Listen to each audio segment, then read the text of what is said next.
ایک دفعہ کا ذکر ہے کہ کسی گاؤں میں ایک کسان رہتا تھا۔ ایک دن کھیت میں ہل چلانے کے لیے گیا۔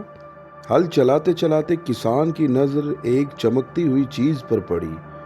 اس نے پہلی دفعہ اس کو نظر انداز کر دیا۔ دوسری دفعہ میں اس کی نظر پھر اس چمکتی ہوئی چیز پر پڑی۔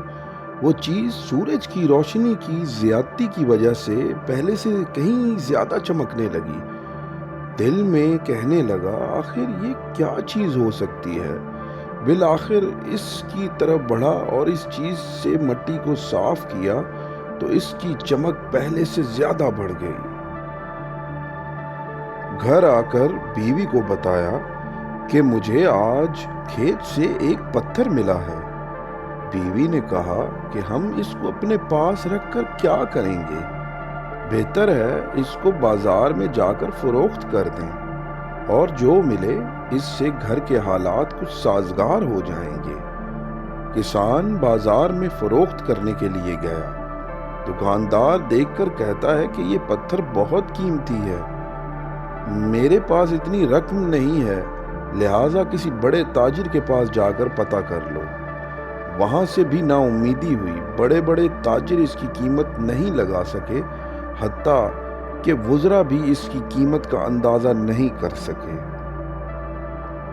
آخر یہ معاملہ وقت کے بادشاہ کے پاس پہنچا۔ جب بادشاہ نے اس کو دیکھا تو پہلی نظر میں ہی بادشاہ کو یہ چمکتا ہوا پتھر پسند آیا، لہٰذا وہ اس کو ہر صورت میں خریدنا چاہتا تھا۔ بادشاہ نے وزیروں سے کہا کہ اس کو ہم خریدنا چاہتے ہیں۔ انہوں نے کہا، بادشاہ سلامت، اس کی قیمت ہم نہیں لگا سکتے۔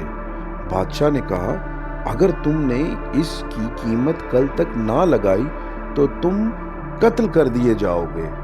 ہر کسی کو اپنی جان پیاری تھی۔ آخر انہوں نے مل کر یہ فیصلہ کیا کہ اس کسان کو کچھ وقت دیا جائے اور یہ شاہی خزانے سے جتنی دولت اٹھا سکتا ہے اس مقررہ وقت میں اٹھا لے۔ اس سے زیادہ وقت یہ کسان محل میں نہیں ٹھہر سکتا۔ وقت مقررہ پر شاہی خزانوں کے دروازے کھول دیے گئے اور یہ کسان کمرے میں داخل ہو گیا۔ اس نے ایک کمرے میں چاندی کے زیورات کو دیکھا تو دل ہی دل میں بہت خوش ہونے لگا۔ اس کی نظر دوسرے دروازے پر پڑی اور کہنے لگا، دیکھوں تو صحیح آگے کیا ہے۔ دیکھتے ہی دیکھتے دوسرے کمرے میں داخل ہو گیا۔ اس میں سونے کے زیورات تھے۔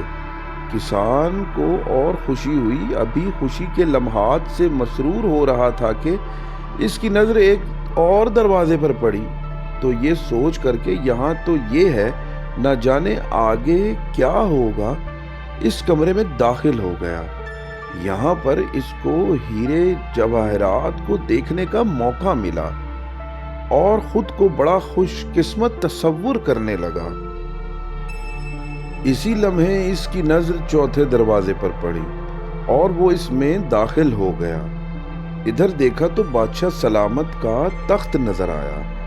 تخت کو دیکھ کر اس کی خوشی کی حد نہ رہی اور دل ہی دل میں کہنے لگا کہ آج میں لوگوں کو کہوں گا کہ میں بادشاہ کے تخت پر بیٹھا تھا۔ جب تخت پر بیٹھا تو اس کی طبیعت کو کچھ سکون ملا اور سوچنے لگا کہ میرے پاس وقت بھی بہت ہے، کیوں نہ تھوڑی دیر آرام کر لوں۔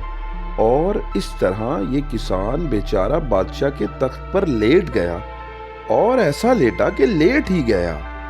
جب دربان نے دیکھا کہ وقت تو ختم ہو گیا ہے، کسان باہر کیوں نہیں نکلا، لہٰذا دربان اندر گیا۔ وہ کسان آرام سے سو رہا تھا۔ اس نے جگا کر سونے کے زیورات والے کمرے میں بھیج دیا۔ چاہتا تھا کہ اس میں سے کچھ زیورات اٹھائے، لیکن اس کمرے کے دربانوں نے کوئی چیز اٹھائے بغیر اس کو پچھلے کمرے میں دھکیل دیا۔ جب وہاں سے کسی چیز کو اٹھانے کا ارادہ کیا تو اس نے بھی جھڑک کر پہلے کمرے میں بھیج دیا۔ سب کمروں کے دربانوں نے یہی سلوک کیا اور اس کو خالی ہاتھ لوٹنا پڑا، سوائے پچھتاوے کہ کچھ نہ ملا، اور سارے راستے اپنے آپ کو ملامت کرتا رہا کہ اے کاش میں خواب غفلت کی نیند نہ سویا رہتا۔